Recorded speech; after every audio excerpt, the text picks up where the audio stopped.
Hello and welcome to Chandigarh civil services guys, this is Vivek. और जो हमारा आज का पॉलिटी का वीकली टॉपिक है, इट इज एंटी डिफेक्शन। ये टॉपिक इंपॉर्टेंट क्यों है? क्योंकि अभी हमने देखा है कि there has been some political shuffle and reshuffle in Maharashtra. So on 17 July, this 2 दिन पहले, दिस मंथ 17 जुलाई को there has been an article in the newspaper about anti defection. कि व्हाट इज एंटी डिफेक्शन, ये लगता कैसे है, इस anti defection के यूजेस क्या हैं, इश्यूज क्या हैं और इसके लिए वे फॉरवर्ड क्या है। So let's start and see कि what is in the topic, what is anti-defection, लगता कैसे है and what are the parameters for this law। सबसे पहले what is anti-defection, let's see the definition। anti-defection क्या है? anti-defection is a law, एक ये law है that punishes, जो punishment देता है किसको? individual members, आपके individual members को देता है of the parliament, MPs and MLAs of state legislatures for leaving one party for another। ये एक लॉ है जो पनिश करता है किसको? इंडिविजुअल मेंबर्स को पनिश करता है। किनको? एमपीज जो आपके पार्लियामेंट में है, एमएलए जो आपके स्टेट लेजिस्लेचर में है, उनको पनिश करता है जब वो अपनी एक पार्टी को छोड़ के किसी और पार्टी को ज्वाइन करते हैं। तो तब हम बोलते हैं कि एक लॉ है जो पनिश करता है, उसको बोलते हैं एंटी डिफेक्शन। डिफेक्शन का मतलब क्या? Defection means to defect from one party to another. तो इस डिफेक्शन को रोकने के लिए there is a law which is known as anti defection. तो ये पनिशिंग लॉ है जो इंडिविजुअल मेंबर्स के ऊपर लगता है, एमपीज एंड एमएलएस के ऊपर। अब सेकंड है जी, why need arose for anti defection, इसकी जरूरत क्यों पड़ी? Why there was a need for anti defection. जो हमारी डेमोक्रेटिक कंट्री है या हमारी एक डेमोक्रेसी है, तो हम देखेंगे कि आफ्टर 1967 जब पॉलिटिकल शफल एंड रीशफल हुआ था एट द नेशनल लेवल, जब वहां पे जनरल इलेक्शन हुए थे नेशनल लेवल के, तो बहुत सारे एमएलएस थे, MLAs of several parties started party hopping. Party hopping का मतलब क्या है? एक पार्टी से दूसरी पार्टी को ज्वाइन करना, दूसरी से तीसरी, तीसरी से fourth and then goes on. उन्होंने पार्टी हॉपिंग स्टार्ट की, जिसने ultimately it led to the downfall of several state governments. तो 1916 में बहुत सारी स्टेट गवर्नमेंट्स थी जहां पे जो उनके एमएलए थे, इंडिविजुअल मेंबर्स थे, उन्होंने क्या किया? उन्होंने पार्टी हॉपिंग स्टार्ट की। उन्होंने एक पॉलिटिकल पार्टी को छोड़कर दूसरी पॉलिटिकल पार्टी ज्वाइन की ऑन द एंटिसिपेशन कि हमारी ओरिजिनल पॉलिटिकल पार्टी विन नहीं करेगी और अपकमिंग पॉलिटिकल पार्टी विन कर जाएगी। तो ये पार्टी हॉपिंग की वजह से क्या हुआ कि बहुत सारे स्टेट्स में जो गवर्नमेंट्स हैं दे फेल और वहां पे डाउनफॉल स्टार्ट हो गया। ये प्रैक्टिस हरियाणा से स्टार्ट हुई थी और इसके लिए कोट है हमारे पास, पॉलिटी में हम कहते हैं आया राम गया राम। आया राम एंड गया राम। तो ये हरियाणा के थे एमएलए गया राम, जिन्होंने 15 डेज में 3 बार पार्टी हॉपिंग की, एक पार्टी से दूसरी पार्टी, दूसरी से फिर अपनी ओरिजिनल पार्टी। तो उनको बोला कि गया राम अब आ गया है या अब जा रहा है। तो ये जब जो प्रैक्टिस थी, ये ओवर द पीरियड पूरे इंडिया में प्रैक्टिस होना स्टार्ट हो गया है, या ये जो चीज है वो अप्लाई होनी स्टार्ट होगी। इसकी वजह से हमें एक लॉ लाने की जरूरत पड़ी कि जो हमारे इंडिविजुअल एमपीज या एमएलएज हैं, अगर वो पार्टी हॉपिंग करेंगे और उससे सरकार जो गवर्नमेंट है वो गिर जाएगी, उसको नुकसान होगा, तो हमें इस प्रैक्टिस को रोकना है। इसलिए हमें एंटी डिफेक्शन की रिक्वायरमेंट जनरेट हुई और हम ये लॉ लेकर आए। आपसे अब कहते हैं कि what does our constitution says about anti defection. अगर हम कॉन्स्टिट्यूशनल प्रोविजंस की बात करें, कॉन्स्टिट्यूशन में 52nd अमेंडमेंट एक्ट 1985 ने एक 10th शेड्यूल ऐड किया। 52nd अमेंडमेंट एक्ट 1985 ने 10th शेड्यूल ऐड किया, जिसमें प्रोविजन एस्टैब्लिश किए गए, इनकॉर्पोरेट किए गए कि अगर कोई मेंबर है वो डिफेक्शन करता है तो उसको रोकने के लिए एंटी डिफेक्शन लॉ लेकर आएंगे।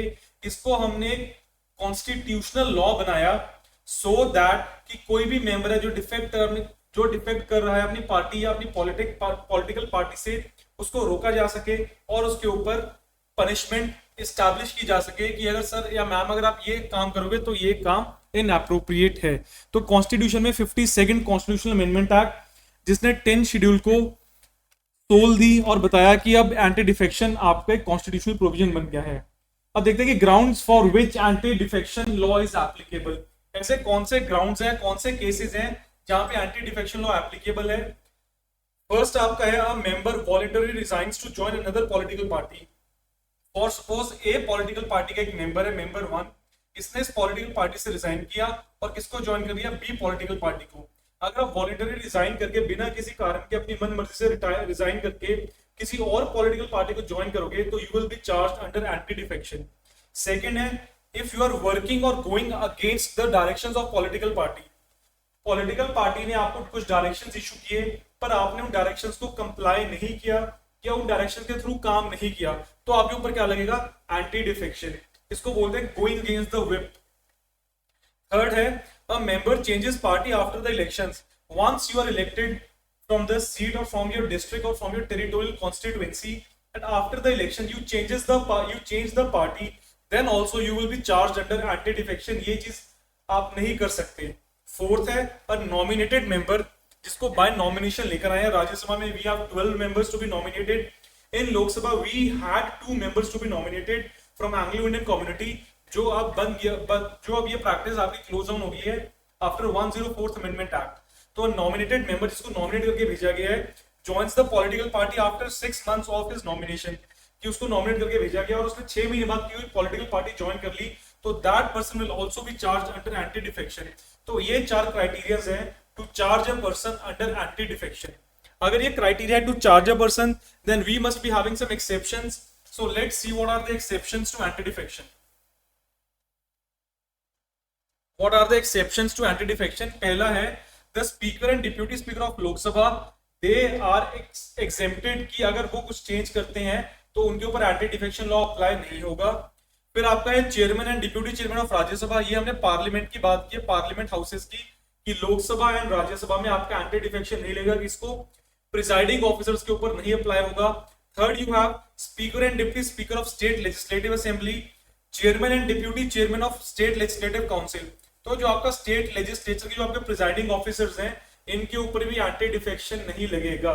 और लास्ट क्राइटेरिया है कि अगर किसी पॉलिटिकल पार्टी के 2/3 मेंबर्स अपनी पार्टी को छोड़कर किसी और पॉलिटिकल पार्टी के साथ मर्ज कर जाते हैं, या merger of the parties of by 2/3 members agreed upon, तो आपके ऊपर एंटी डिफेक्शन नहीं लगेगा। इसका मतलब क्या है कि यू हैड 100 मेंबर्स, अगर इसके 2/3 मेंबर्स एग्री करते हैं और 2/3 निकालेंगे तो कितना निकलेगा, अराउंड 67 या 65। अगर ये मेंबर्स एग्री करते हैं अपनी पॉलिटिकल पार्टी को किसी और पॉलिटिकल पार्टी से मर्ज करने के लिए, तो एंटी डिफेक्शन नहीं लगेगा। अब यहाँ पे एक कैविएट है कि ये 91st अमेंडमेंट एक्ट 2003 के थ्रू पता लगा कि you have the ratio of 2/3 members. तो 91st अमेंडमेंट एक्ट है 2003 से पहले इसकी रेशियो क्या थी, इसकी रेशियो थी 1/3। अब UPSC can ask you question that before 2003 कौन से रेशियो वाले मेंबर्स या कौन से प्रिस्क्राइब्ड रेशियो के थ्रू मेंबर्स अगर किसी और पॉलिटिकल पार्टी के साथ मर्जर करते हैं तो एंटी डिफेक्शन नहीं लगेगा, इट वाज 1/3। तो 91st अमेंडमेंट एक्ट जब मूव हुआ उसके बाद ये रेशियो को इंक्रीज कर दिया 2/3। तो आपने ये चीज ध्यान में रखनी है। तो these are the 4 exceptions to anti defection law,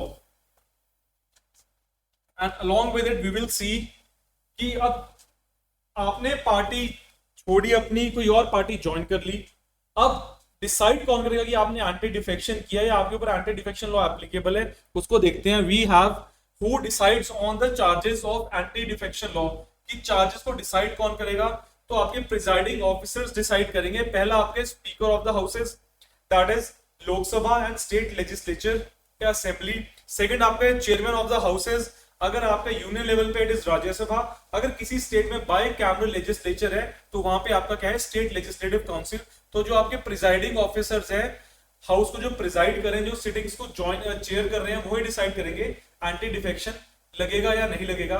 इसके लिए we have a very famous case of 1992। 1992 में बताया गया कि जो जुडिशरी है वो भी आपके एक्शन को रिव्यू कर सकती है कि जो आपने डिसीजन लिया है वो करेक्ट है या इनएप्रोप्रिएट है। तो after 1992 judicial review can also happen or can also be applicable on anti defection। 1992 से पहले जुडिशियल रिव्यू नहीं होता था।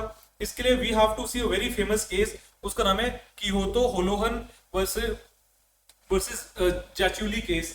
तो Kihoto Hollohan was your MLA from Nagaland, ये नागालैंड से एमएलए थे। ये वहीं पे इन्होंने वहां पे कई बार विक्ट्रीज हासिल की हैं। He has won many elections state legislature के। At present, I think he is 89 years of age and he is still into politics। तो कियोतो होलोहन ने बोला कि बिफोर 1992 अगर हम स्पीकर के डिस्क्रिप्शन या चेयरमैन के डिस्क्रिप्शन के ऊपर चलें कि जो आपके प्रिसाइडिंग ऑफिसर्स हैं वो डिसाइड करेंगे कि एंटी डिफेक्शन एप्लीकेबल है या नहीं है, तो it is a very narrow judgement of a democracy. ये प्रैक्टिस बहुत गलत है। हो सकता है स्पीकर या चेयरमैन या जो भी प्रिसाइडिंग ऑफिसर है, they can be biased in their decision. अगर वो अपने डिसीजन में बायस्ड होंगे तो डेमोक्रेसी या डेमोक्रेटिक गवर्नमेंट का जो हमारा फंडामेंटल प्रिंसिपल है दैट विल फेल। तो जुडिशरी को इंटरवीन करना पड़ेगा इसके अंदर, because judiciary can go for judicial review to see कि जो उनका डिसीजन है, जो प्रिजाइडिंग ऑफिसर का डिसीजन है, इज इट करेक्ट और रॉन्ग। तो इस केस ने हाईलाइट किया after 1992 that judicial review is also applicable on anti defection. अगर जुडिशरी को लगता है और कोई कंप्लेंट मिलती है कि एंटी डिफेक्शन गलत लगा है, या किसी को जिनको हमने एंटी डिफेक्शन लॉ के थ्रू उनकी मेंबरशिप डिस्क्वालीफाई की वो गलत है, तो they can approach judiciary for their further justice. अब देखते हैं कि what are the benefits of anti defection. We have 3 और 4 बेनिफिट्स। पहला क्या है, it offers greater stability in defection cases. आपको एक डर होगा, मतलब एमपीज एंड एमएलएस को एक डर होगा कि अगर हम बेवजह बिना वजह से अगर हम डिफेक्ट करेंगे तो जो हमारी पार्टी है इट विल फेस लॉस। तो एंटी डिफेक्शन क्या करता है, इट ऑफर्स टू परफॉर्म या to offers a greater stability in the government. Second क्या है, it helps in trust building and ensuring loyalty.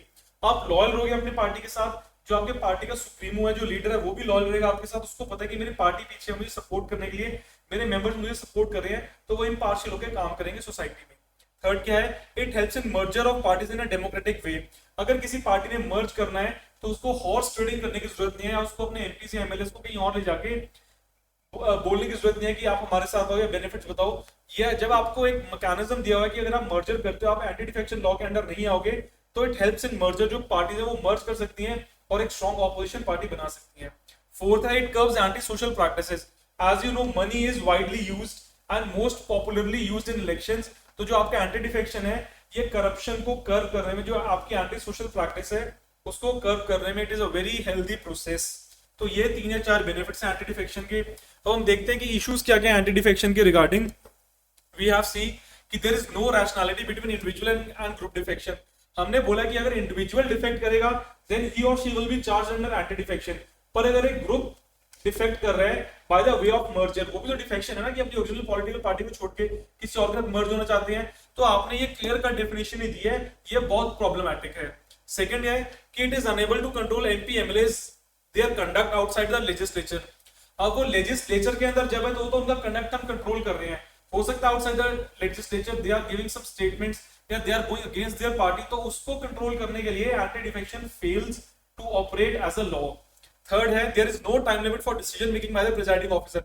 जो आपके प्रिजाइडिंग ऑफिसर है, जिनके पास पावर है टू डेजिग्नेट कि इन्होंने एंटी डिफेक्शन किया है या इनके ऊपर एंटी डिफेक्शन लॉ लगेगा एंड दे आर डिस्क्वालिफाइड, तो उनके टाइम लिमिट नहीं है कि दे आर फ्री कि वो अपनी मन मर्जी का टाइम लेके दे कैन टेल कि हम डिसीजन कब देंगे। तो आपके पास एक टाइम लिमिट होनी चाहिए टू टेल कि हम इतने दिनों में अपना डिसीजन देंगे। और लास्ट है, there is no mention in a case of split in a party. अगर कोई पार्टी स्प्लिट कर जाती है टू जॉइन अनदर पार्टी, तो आपने जो स्प्लिट वाली टर्म है इसको मेंशन नहीं किया, तो it opens a can of bombs, जो प्रॉब्लमैटिक है किसके लिए, एंटी डिफेक्शन के लिए। अब सुप्रीम कोर्ट ने एंटी डिफेक्शन के लिए 2 चीजें बोली हैं, one is by supreme court and one is by second ARC. Supreme court ने बोला कि अगर आपने एंटी डिफेक्शन के अंदर किसी को चार्ज करना है, एक रैशनल वे के थ्रू चार्ज करो, सो दैट उस बंदे को मोटिवेशन मिले कि उन्होंने गलत काम नहीं करना। और सेकेंडली कि जिन्होंने उस पर्सन को इलेक्ट करके भेजा है उनको भी पता हो कि एक रैशनल तरीके से उसको बाहर निकाला गया है और ये इरैशनली नहीं निकाला गया है। तो सुप्रीम कोर्ट ने बोला कि एक रैशनल मेथड अडॉप्ट करो for anti defection.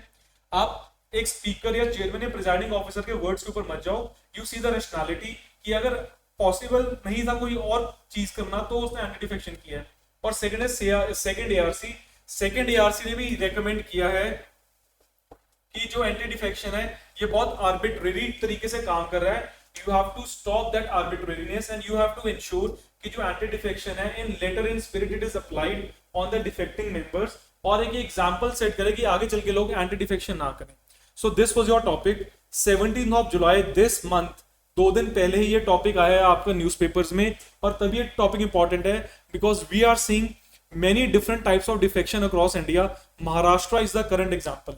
Thank you so much. Have a nice day.